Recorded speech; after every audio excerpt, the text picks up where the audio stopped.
Another week, another lesson learned for the Spartans. In a year where a young team is experiencing many firsts, another hurdle sits on the horizon. November, the month for contenders. The Spartans will have to overcome adversity by committing to the program and to each other. What a key takeaway. And an outstanding play by Andrew Dowell. Throughout the season, bonds are built among teammates. For some, they run deep and extend beyond the white lines.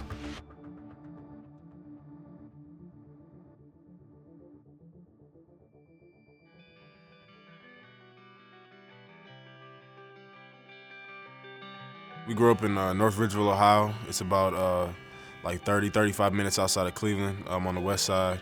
Growing up, it was pretty, you know what I'm saying, like a pretty routine childhood and everything like that, you know. Blessed to have both of our parents, you know what I'm saying, the whole time. And it was basically just them, like, constantly taking us to different sporting events all the time and stuff like that.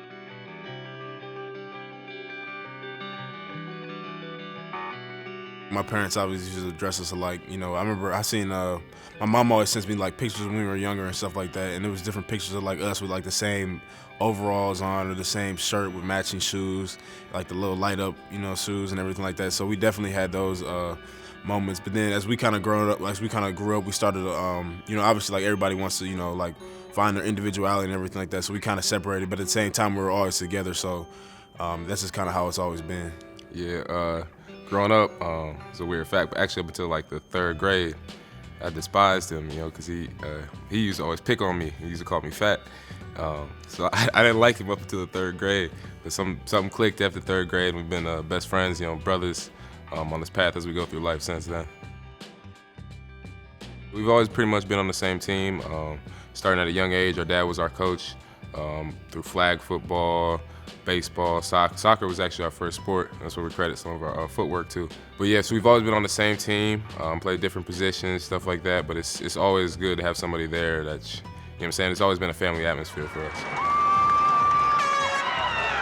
At a young age, when we started playing football, I was the true football player. He was a little soft on the football field. He got his first ever hit, he started crying. But no, yeah, we've always competed from a young age, and it's been a great thing for us. Any rebuttal of that? Yeah, first of all, I don't believe everything he says. That's the first thing. But yeah, I think everybody, you know, you start to develop, like, and kind of find yourself and like who you are. Like, you know, if you're somebody that's like, you know, like contact a lot, if you're somebody that like is more like a finesse player, so that's definitely something that you kind of figure out, and it kind of carries over in sport to sport and everything like that.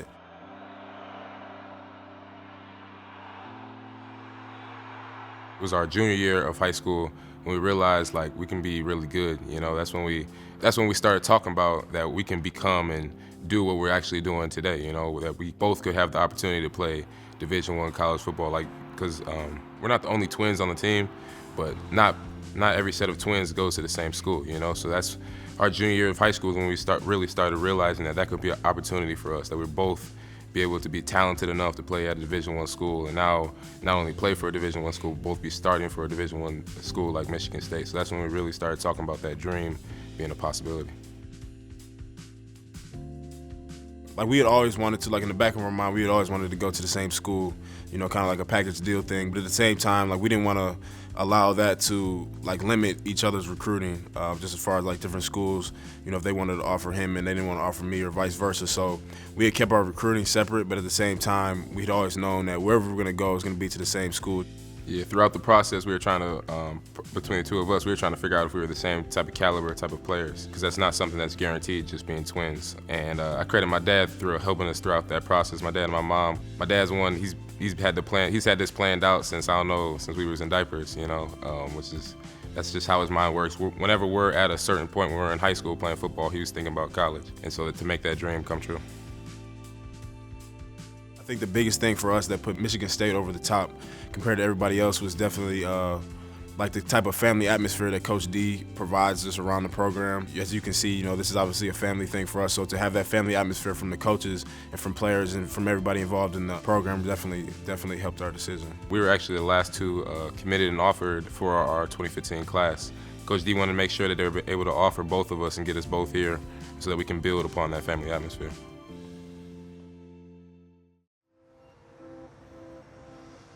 In the summer of 2015, the Dowells arrived at Michigan State University for training camp, and it appeared that everything was going to plan.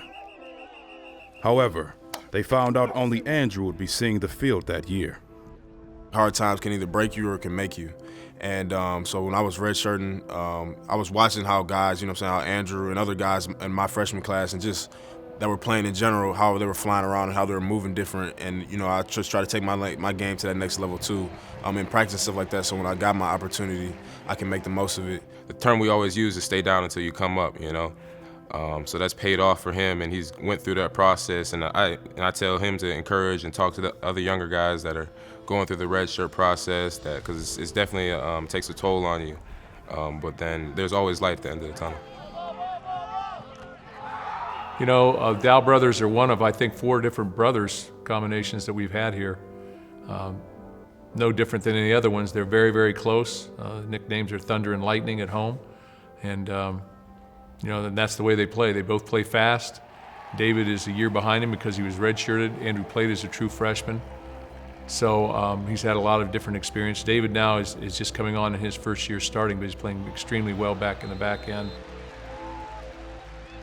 One of the biggest things for me that's really cool is like when you see like a guy that'll be older on the team, that his younger brother comes in and seeing how his younger brother, matures and eventually becomes either like just as good as his older brother or surpasses him. That's always something that's really cool for me to see. It almost makes you better and almost makes us better as a football team. With him playing directly behind me at the field safety and I'm the field linebacker, I know that he can't do his job to perfection if I don't do my job to perfection. So it raises my level of competitiveness. Seeing the Panashukes, Jacob getting his first sack last weekend, and Mike was the first one patting him on his back. It's relatable. It's definitely something that Coach D emphasizes, and it's definitely something that's there. So it raises your level of play because you're playing alongside your brother, who you've been playing with your whole life. So it's a huge thing that Michigan State embodies. I think they play off each other. They're very close, but they have their differences. So that's good too, because they're not going to always just see eye to eye. So that's a positive as well. So you see a different dynamic there. But very close, and when you have your brother playing beside you, like the Panasuks do as well, or the Allens do as well, good things start to happen. They start to depend a little bit more on each other, and there's a commitment to each other that goes well beyond this football team. He's always trying to be better than me. I'm always trying to be better than him. We push each other. Whenever I don't want to work out, he's dragging me. Come on, let's go to the weight room. Whenever he's trying to chill for a day, I'm like, come on, let's go to the field. Let's go try to work on this craft. So it's that competitive nature that you always have somebody there to push you to be a better version of yourself. We had a summer job this past summer. The janitors would let us in after we got done working in our jobs. We can get some extra work on turf fields and stuff like that. So it's just that person that you always have somebody next to you that's pushing you to be a better version of yourself. That's huge and that is uncomparable. Yo, where my brother at? Where my brother at? I always tell people it's kind of like you get to celebrate with family, and that's always the best type of celebrations when you're partying or celebrating with your family. So we have our different little things that we do, like pregame. It's like, hey, if you make a play, I'll do this, and you do this, or if I make a play, we'll do this. So that's kind of what we always like play off of each other and everything like that. So it definitely makes it a little more fun, a little more interesting every time we go to make a play. Could be a little twin telepathy. People always joke about that on the football team. The kind of term we were trying to rock with is get the 5'6" show rocking. He's wearing number 6 now. But yeah, in the Michigan game when he made those 2 interceptions, one of the interceptions I was lead blocking for him. O'Korn has a lot of time, throws over the middle. Intercepted through the fingertips of Crawford. Picked off by David Dowell, and David Dowell returns it to the Michigan 41-yard line. On the second interception, I put my arm around him after he got his interception. I was just telling him, like, remember all that you've been through to get to this moment. And we later talked to my dad on the phone that night. He said it was a priceless moment for him, seeing both of his sons out there and just taking in the whole atmosphere. We look forward to continue to building more moments for him and my mother like that, because they've instilled everything that we have and the character that we are into us and showed us the way. So we look forward to continue making them proud and representing the name across our chest and the name on our back.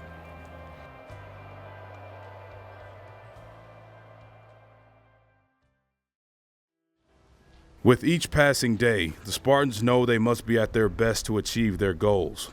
As the 7th-ranked Penn State Nittany Lions roll into East Lansing, Michigan State is still in control of their destiny. Morning, guys. Basically, after last weekend's game, we were 8 games into this, 4 games left, 1 month. So opportunities are still in front of us. As I said on Friday, I think that's exciting for our entire football program and for the Spartan fan base. And, we've got the right kind of mindset as we headed in this game. Difficult challenge coming up. Penn State's got an excellent football team, as we all know. Got our work cut out for us, but to be in this position at this point in time, it was exciting for the program. Our guys will be ready to play. Take questions. Your program has been able to win a lot of these big games in 11 years when you weren't expected to win. How much stock do you put, not just for you, but that your program has risen to the challenge and been able to shock the world? I think it's important that we all play our best game when our best game's demanded of us, and we get ourselves ready for that. I think we're young enough where every game's a new experience for a lot of our guys, so I think that's a positive, and I think our guys enjoy playing, which I think that's a big thing as well. You got to enjoy going out and competing and playing. It's everything, This is what we came to Michigan State for, to play in these games and contend for championships. So these next 4 games is basically win till you lose, type thing. And if you lose, you're out. We gotta just come in and play Michigan State football and play hard, gritty, like Coach D always tell us, and play with a chip on our shoulder. Because this whole month right here is gonna set us up. So we gotta play with a chip on our shoulder and hard. It's a trophy game, so whenever we have a game as a trophy game, you always want to have that trophy in your possession. So I think it's the rivalry has grown over the past couple years, where it's kind of been we blew them out, they kind of blew us out last year. So we definitely want to show that we can definitely compete with the top teams in the Big Ten. This is all we talk about in the off season. Knowing that it's right here and in front of you, and you can actually accomplish it. It means everything. It shows that put your trust in the coaches, because they kept installing that in us since all the way last January, Going through the struggles that we go through together throughout winter conditioning and throughout summer workouts, that's where you build that bond, through all the pain, because that pain brings people closer together. Where you don't allow your brother to break on you. So when you get into those big moments, you're there with them. You're still there with them. You was there when we was down, and you're there when we up. Obviously, Penn State is a fantastic team. They got great running back, great quarterback, great defense, and it's going to take a full team effort.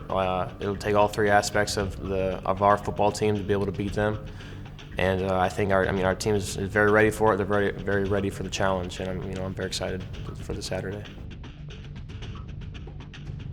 It's gonna be one of those games where you gotta tough it out, cold, rough. And I'm excited to play in it. It's gonna be one of those tough games that dog gotta come out of everybody, and I'm just excited to even get a chance to be in a game like this. It's gonna be fun.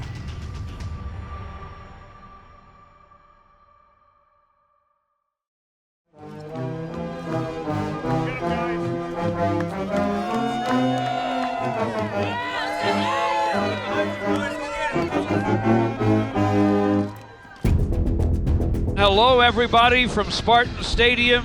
Showdown game. Michigan State and Penn State. Yeah, it's for the Land Grant Trophy, but for Michigan State and Penn State, for that matter, it's for a whole lot more. The Spartans actually control their destiny. Let's go. They went out, they punched their ticket to Indianapolis in the Big Ten Championship, but it starts today with a very tough opponent in Penn State. Here's the run-up and the opening kick, and Penn State will go to work out at the 25-yard line. Shotgun snap back, McSorley guns it over the middle, crossing pattern catch made by Hamilton at the 10, angles to his left, heading for the pylon. He's into the end zone. Touchdown, Penn State. This is Connor Hayward, freshman, bringing it out from the 5, and with some room off the right side, he's out to the 30. lowering the shoulder on the kicker, Davis. Shotgun snap to Lewerke. Open right there. Over the middle throw. Darrell Stewart with the catch at the 35-yard line of the Nittany Lions. Snap back to Brian Lewerke. End zone throw. Leaping grab made. Darrell Stewart over Troy Apke. Touchdown, MSU. And Michigan State wasting no time responding to tie this game. The snap to McSorley just in time. He's going to run and is upended on a block tackle by David Dowell. 4th and 3. McSorley throws left side. Catch made by Blacknall, breaks a tackle, and now he's at the 10. He's at the 5. He's into the end zone. Penn State, which is the best first quarter team in the country, retaking the lead in this one. LJ to the right of Brian Lewerke, needs 10. Steps up, runs to his right, throws on the run. Caught by Darrell Stewart near the right sideline. He's out to the 40-yard line. We need to interrupt the game for a weather delay. So lightning in the area, and they will escort the teams off of the field. A weather delay. If body language is any indication, the Spartans seem more fired up after a more than 3-hour and 20-minute rain delay. They bring a motion man and fake it to him. Lewerke sets up. Felton Davis end zone. Diving catch. Touchdown, Michigan State. It's a line drive kick. Barkley chasing it. He'll have to pick it up. Couldn't have gone much better for Michigan State. And Penn State dropped back at its own 6. There's ugly conditions down there. On second down. Well protected again, into coverage and intercepted. This one's picked off by David Dowell, and Michigan State has it inside the 30. So this top 25 matchup in East Lansing has reached halftime. Tied at 14 between Penn State and Michigan State. The lone scorer since the delay. Off we go with the second half. Shotgun snap, steps up, throws, caught in a crowd by Felton Davis, turns away from the Nittany Lions. Felton Davis to the sideline. It was 3rd down and a mile, and they got a couple miles, 36 into Penn State territory. Play action, look out, got rid of it. There's Rison again. He's doing just fine with this wet ball. This reception for 18 yards. Hand off to LJ, off right guard to the goal line, to the end zone. Touchdown, MSU. The Spartans go 91 yards to take the lead.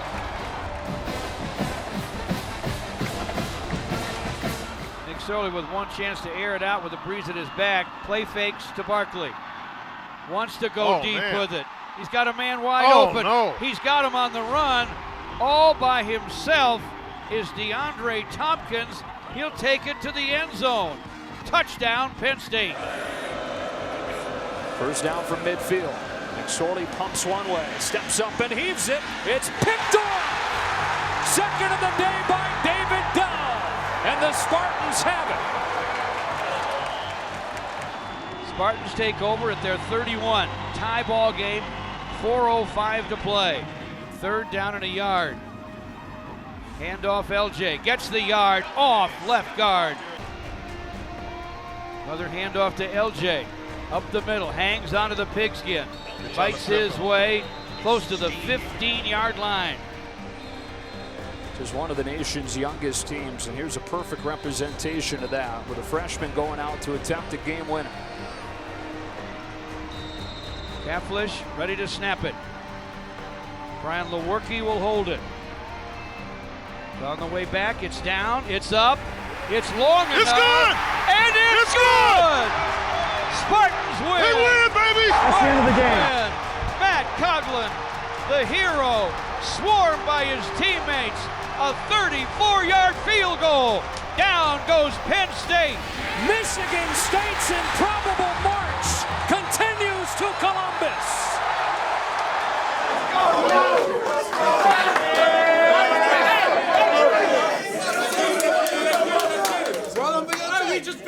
Penn State 27-24.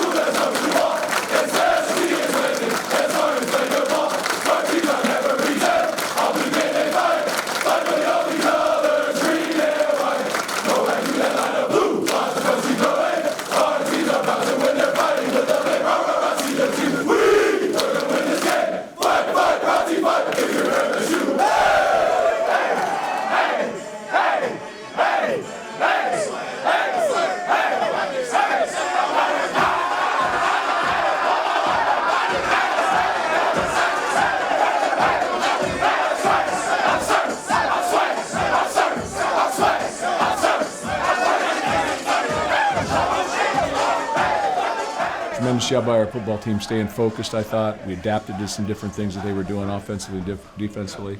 And, won the turnover margin 3-1. I think that's big in any football game.